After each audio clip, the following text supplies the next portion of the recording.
Testing, testing, testing. Okay, I think I've got this.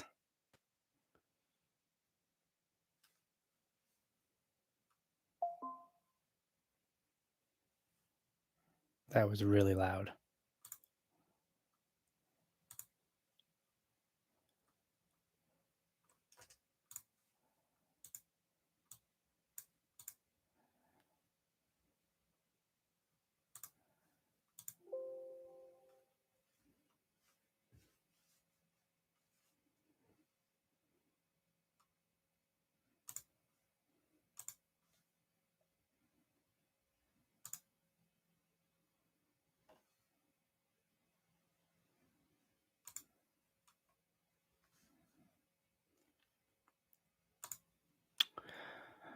Okay, so I think I'm live. If not, then I apologize. I'm an old man and all this technology is too much for me, or I'm just too cranky.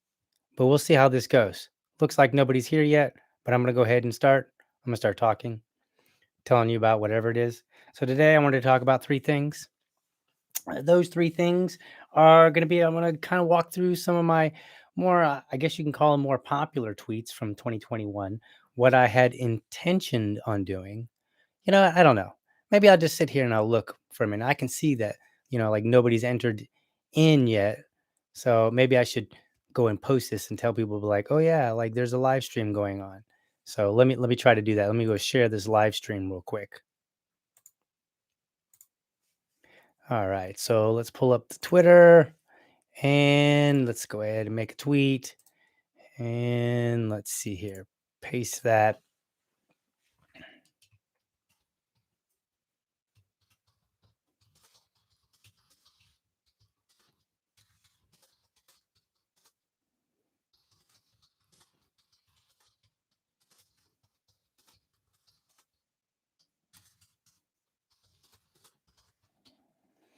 All right. All right. So let's go back here. All right. Say something in the chat. Say hello, everyone.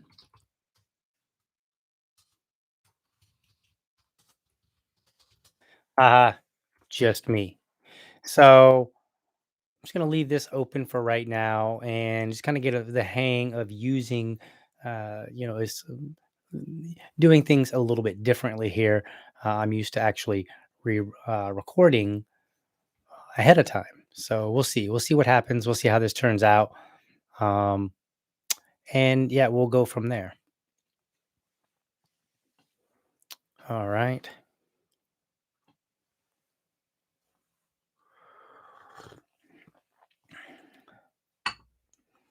But at any rate, I guess I'll do like what some of them old preachers used to do back in the day, where they would just be like, back in my day, before I had a big audience, I would just preach to an empty room. I would preach to a bunch of chairs. So I guess that's what I got to do. I got to preach to an empty room, and then eventually I'll, like, I don't know, be the Billy Graham of the internet or something like that.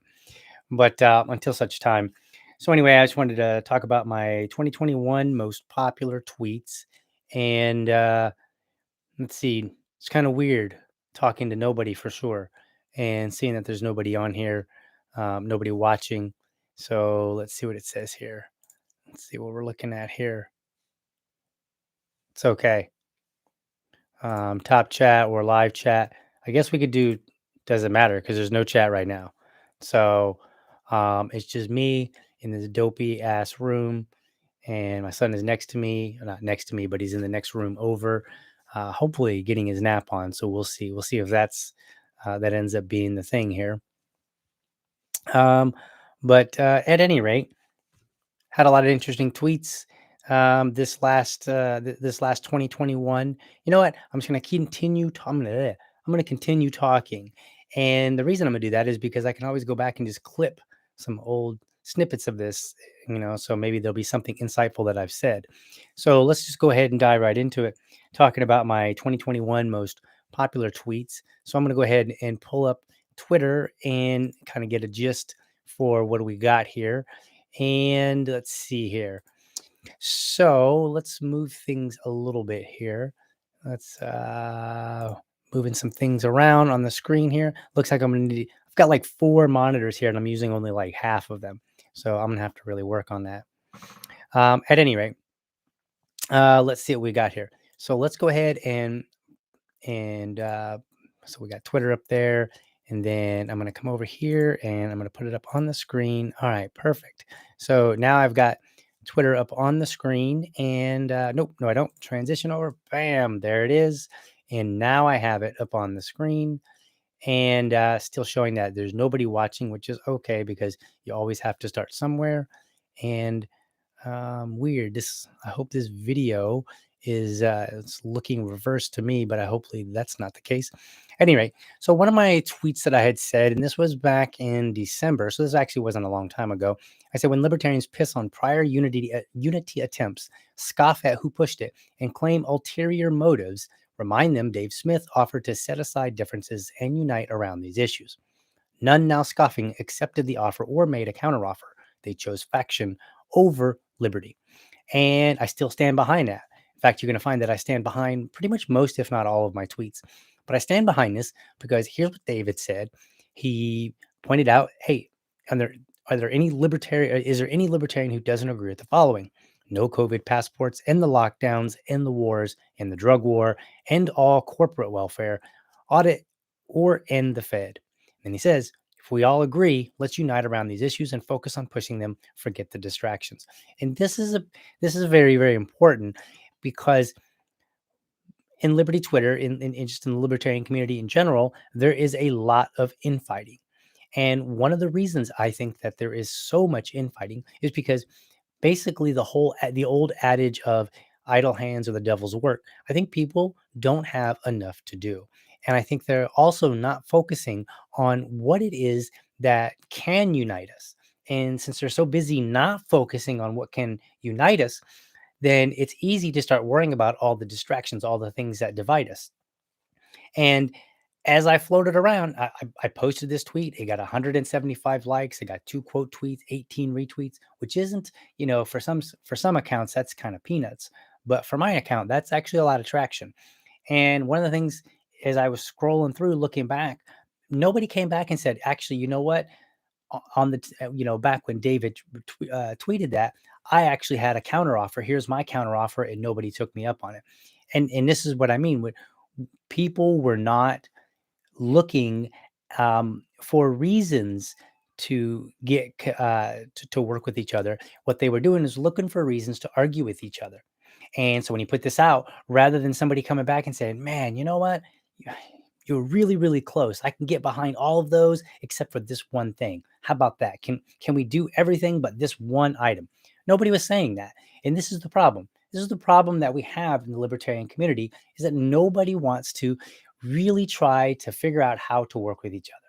And so, therefore, you see all these tweets all over the place criticizing.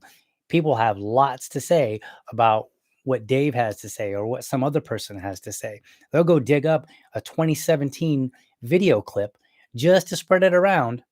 But then, lo and behold, you turn around and you say, well, what have you been doing in the party lately? What have you done this last week or this last month or even this last, 6 months? And the first response is, well, I don't, they're very contemptuous.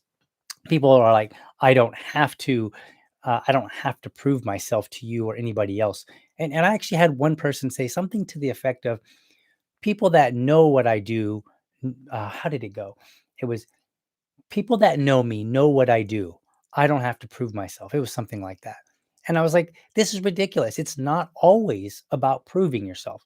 Sometimes what you can do is you can get out there and say, here's what's going on in our affiliate. It's not about proving yourself. It's about showing other people and getting them motivated and saying, hey, there's people that are doing the work and here's some of the work.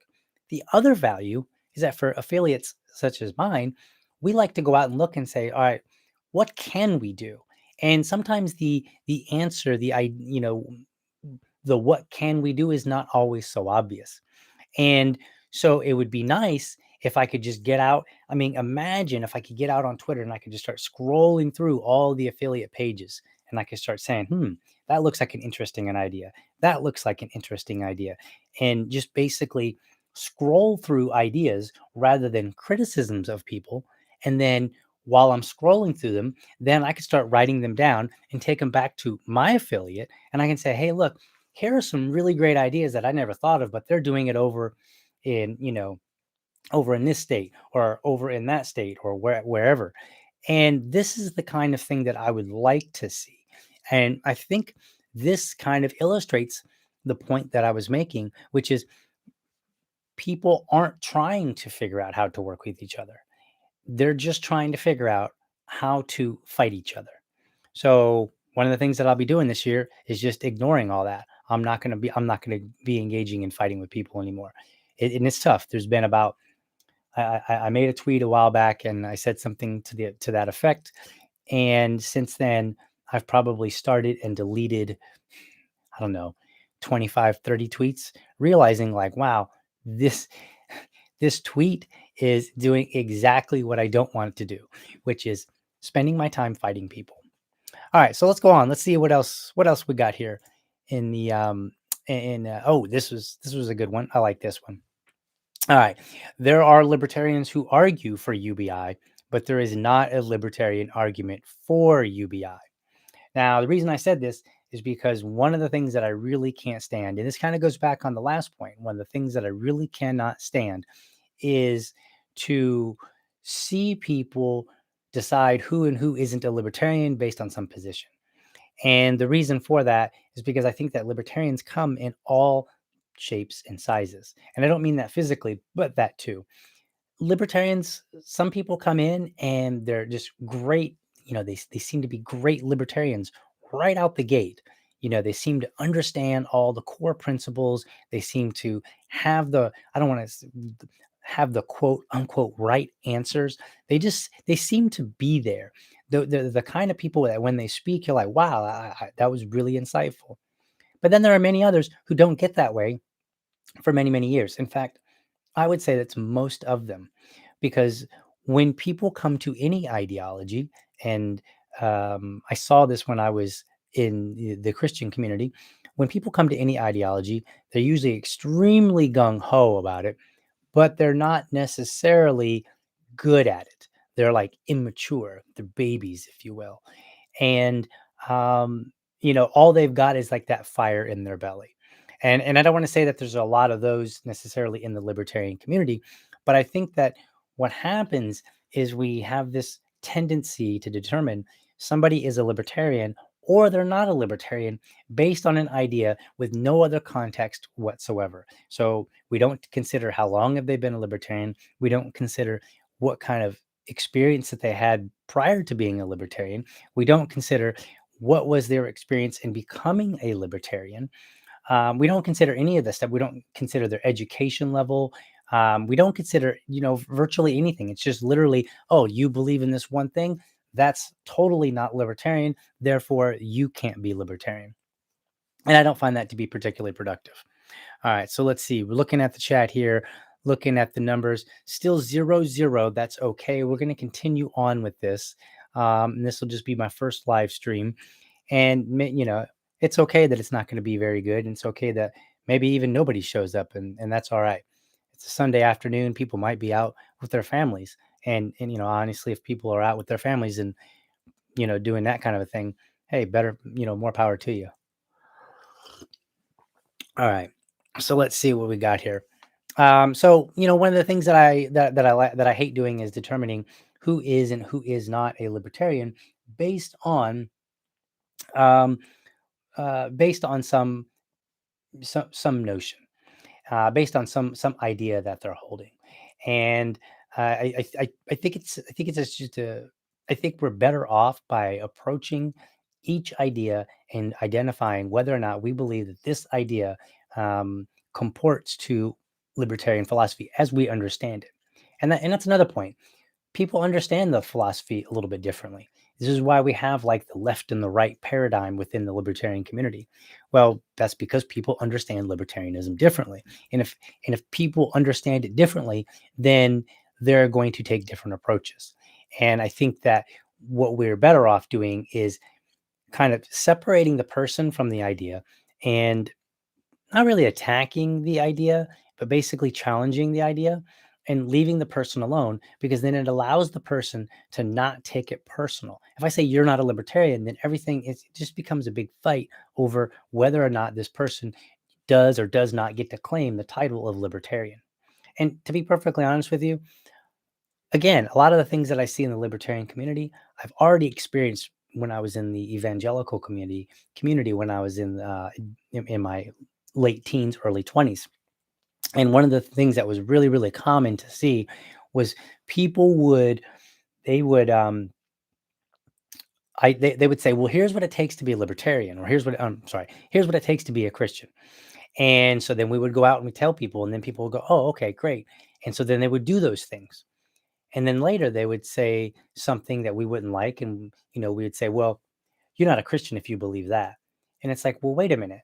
There now are two levels of criteria, apparently. And we weren't forthright in the very beginning. So we told people in order to become a Christian, they had to, follow X, Y, and Z. But then later, when something that was totally unrelated pops up and we find out that they have a belief that we don't particularly agree with, then we say, well, you're not a Christian because of this new goalpost that we've just moved. And the libertarian community is doing the same thing. We don't really have this consistent criteria for what it means to become a libertarian and what it means to later at any point say, I am a libertarian and not have that credential challenged. So I think what we're better off doing is arguing the ideas, not the person, but also in the case of universal basic income, I don't think there's a libertarian argument for it to begin with. Now, that doesn't mean that there isn't a decent argument given the current state of things. It may be that we that the best place, the best position to move politically, where we are in the United States, is to utilizing UBI, and maybe that argument can be made. I'm not so sure personally. The ones I've seen kind of say not really, but who knows? We'll go with it. All right, and let's move on. Um, let's see. This one is probably one of my favorites. So this is me, a picture of me and my buddy Steve here. So my buddy Steve and I, he comes over probably almost every single Friday night. He didn't make it this last Friday night because I'm getting over having a cold, but he comes over almost every single Friday night, and so I couldn't make it to Freedom Fest. And him and I had been talking about this whole secession thing, and he is very, very much against secession. The idea, he just finds it absolutely abhorrent. And so I said, there's this guy named Bob Murphy, and he talks about this peaceful path towards secession. And I think you might be interested in it. I think he gives some arguments that you will find interesting, even if you ultimately disagree. And so we ended up watching, and so we sat outside, and you can barely see it there. It's a tiny, like almost dead center of the screen, but this tiny little. I had it on my phone, and we just sat there outside of my garage having cigars and listening to Bob Murphy talk. This was Bob Murphy's talk at PorkFest about secession. So it was an interesting talk, and it was a lot of fun tweeting this out. And then I think even Bob Murphy tweeted something to the effect of, like, not being the first time that he dissolved friendships or something like that. But he didn't, unfortunately. So, Bob, if you ever hear this, you'll have to go ahead and try harder. So, let's see what we got here. All right. Let's see here. Going back, I got sidetracked. Let's see here. Go to bookmarks. Scroll down here. Where are we? Where are we? Let's go. Let's look at oh, this was a big one. This one really hit the wire like woo. So I was actually at PorkFest for this, and I don't remember what it was that stirred me to say this, but I just hopped online and I said, the line, quote, we condemn bigotry as irrational and repugnant in the Libertarian Party's platform has caused more harm to the Libertarian Party than has actual bigotry and should be removed. There, I said it. Yep, I said it. And let's see, I said that back on June 25th, 2021. And today, I still agree with that statement. I don't disagree with it whatsoever. All right. So I'm gonna have to get up here and plug in my laptop because apparently I forgot to charge the battery. So give me a second while I step away.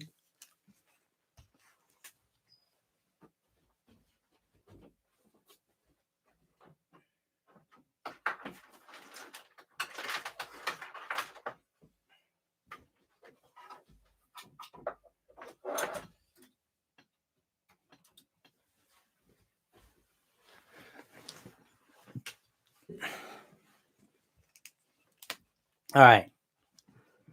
Lots of challenges with doing a live stream. I don't even like the layout that I've got here. I've got the nice lights and I still look like I feel like I'm a little bit dark and and then, of course, you can see on my whiteboard here that it's kind of creating a glare, which I don't particularly care for. But hey, it is what it is.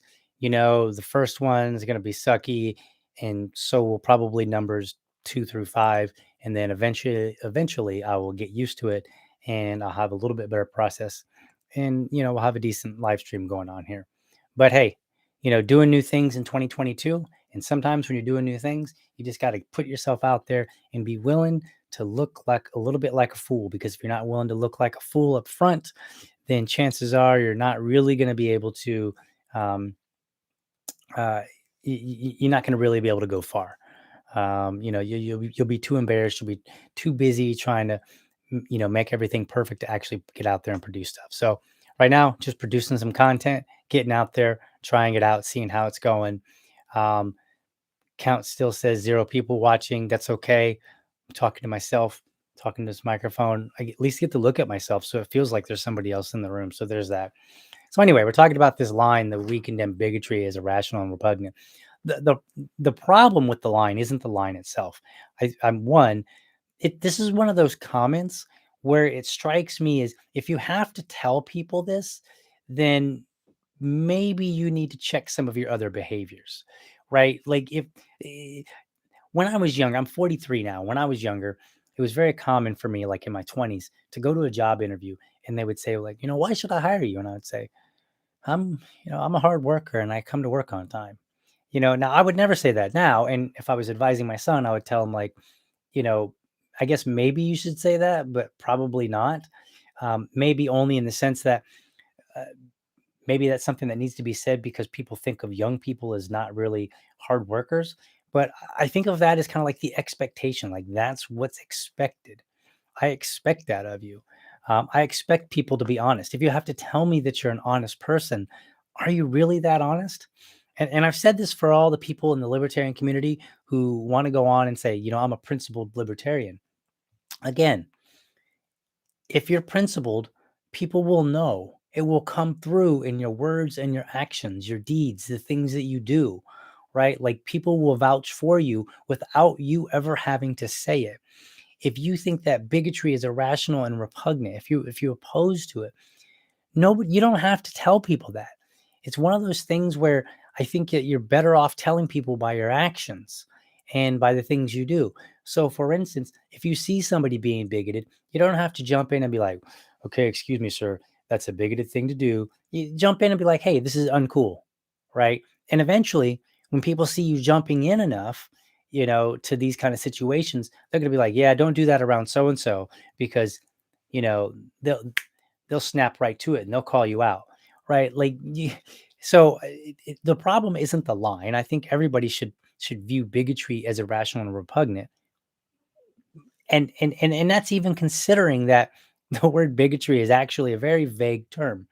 It's not used vaguely. It basically is used almost interchangeably with the word racist, or or like homophobe, or some of these other terms. Um, but explicitly, when you look up definitions, when you look up the definition of bigotry anywhere, you're going to find that it's not really as clear cut. It's actually a lot more broad than people like to think. And in fact, I argued in a debate with somebody that by formal definitions, virtually every libertarian is a bigot. And this is the problem with using this word. But we're going to go ahead and set that aside and just kind of, know like, hey, what they're talking about is racism. So here, the line bigotry is irrational and repugnant. the reason that I say that it's caused more harm than to the Libertarian Party than actual bigotry is because it's used consistently against libertarians to determine whether or not they actually belong. This is my big problem with that. It's used as a gatekeeping mechanism. And to my knowledge, that's not the purpose of the platform. And for a couple of reasons. One, the platform is to present to the world what we as a party believe. The platform is not designed so that we can go and quote it like it's the Bible every time we find somebody that's in sin, which is literally what libertarians do. I mean, we might as well, on the "we condemn bigotry as irrational and repugnant" line, we might as well like put like like an actual verse citation so people could just quote it by verse citation, right? Just like religious people do to the Bible. And I'm not knocking religious people necessarily. I mean, a little bit I am, because I think that there's that particular behavior, that particular pattern of activity is more harmful, does more harm than good. But I'm definitely rambling here, so we're going to have to really learn to tighten up the ship on this. That's okay. 26 minutes in, I may just go ahead and just end it after I talk about this one, and just kind of talk about a couple of other things real quick. Um, but this line, I don't think it really tells people very much, um, other than what we think that it communicates. But more importantly, we use it to determine who should and should not be in the party, and we don't really do that with any of the other platform items. And I think this is where I look at it and I say this line has done a lot of harm, because we don't see other lines that are being used, like the abortion plank. That's pretty controversial, and people don't run around quoting that one left and right. Like, there are t-shirts in the libertarian community that say we condemn bigotry as irrational and repugnant, right? But there aren't shirts that have the same, like similar quotes from the platform, from elsewhere. So I see somebody just joined. Oh my goodness, this is my first person. All right, let me tighten up the ship, make sure things look good here. All right, yep, things look good. Oh, they left. All right, too bad, I messed it up. All right, anyway, so that's all I got to say about that, really. I feel like I'm rambling here. We're coming up toward a half an hour, and this has been a very interesting experience. I spent a whole lot of time setting up, and then I'm gonna have to really work on the delivery, because I'm not quite used to delivering quite like this. So let me go ahead and turn that off so we can see most everything here. All right, perfect. So anyway, we're coming up on a half an hour at 28 minutes in, and I was going to talk about, my why I decided to go ahead and support Caryn Ann Harlos.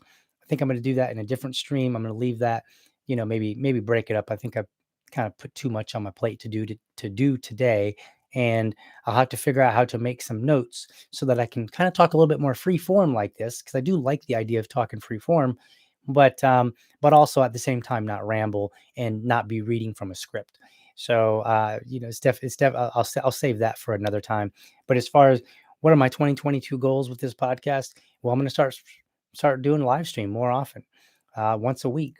And then who knows, maybe in a couple months I'll really get the hang of it and I'll be really good at it, and I'll be able just to pop in, do a quick live stream on any given topic, and then pop right on out. So we'll see. But for now, we're going to be aiming for 3 shows per week. And so that will be the one regular show that I'm doing with Tub now. And what we're doing is we're finishing up that season 3. And what that is libertarianism on 25 topics. We're walking through, let's see, do I have the book here? No, of course I don't have the book within arm's reach. That's okay. I think it's over on my table over there. But it's the book Introduction to the Libertarian Party by Wes Benedict. And what we're doing is in chapter, I think 3, it just has like a small paragraph for 25 different issues about how libertarians view things. And so what we're doing is we're sitting down and we're talking about them in a little bit more in a discussion style that takes a little bit longer. So we're doing that. And eventually, I think we're like around 8 or so. And I'm a little bit behind because I did get sick this last week. So We're finishing that up. I just started a new series, Liberty Dad Talk, where I'm inviting dads to talk, and we just talk about whatever's interesting to them, whatever they want to talk about, and that's been a lot of fun. And I think I've recorded about, I think about 3 right now. So I've got that going on. Then obviously we're going to do this new live stream that we're going to do once a week, probably on Sundays, but well, I might change things up a little bit here. Right now, this is just kind of like kind of getting in and just making it happen and seeing where it goes. And I may have to adjust because of like my son taking a nap because he's like trying to take a nap right now, or some other factors. But we'll see. We'll see how it goes. I'm trying to avoid weeknights at around the 8 to 9 p.m. range because that seems when all the big podcasts are really going on. And I'm a little guy. There's no point in trying to compete against these guys who are going to get all the attention because they've built. They've been doing it longer and they've got a nice subscriber base. So for right now, I'm just going to try to do it on some sort of off time. And then let's see. Oh yeah, more response videos. So I did this response video a while back. This woman, I think it's called Politic Chick, and she did this American Needs a Mom video. And I was so amused by it, but amused in a bad way. I was so amused by it that I decided to do a American Needs a Liberty Dad video in response. And it was I thought it was a lot of fun to do. And so I'm going to try to do more of those. And we're talking like these are like 2 to 3 minute videos, so not very long videos whatsoever, but just more response videos to people out in the world there, because I think that the libertarian community, the liberty community, needs more content, but not just content. It needs to be good content. We need to respond to people. We need to put together high quality stuff. This is not high quality, but again, this is my first one, so whatever. So that's what I'll be doing this year, putting together some more content, trying to get stuff out there so that when your friends and family come along and say, "Hey, what about this?" At least maybe my content will be part of that repertoire of stuff that you have to reach for and say, "Hey, check out this video, check out this audio. This person explains things a lot." And so, but with that, I'm going to go ahead and I'm going to cut this live stream because I think we're done for today. And it was a nice little experience. We did have one person pop in really, really briefly, but then I scared him away by saying something. So probably shouldn't do that anymore. Okay. Anyway, with that, I'm going to go ahead and end the stream. So have a good one.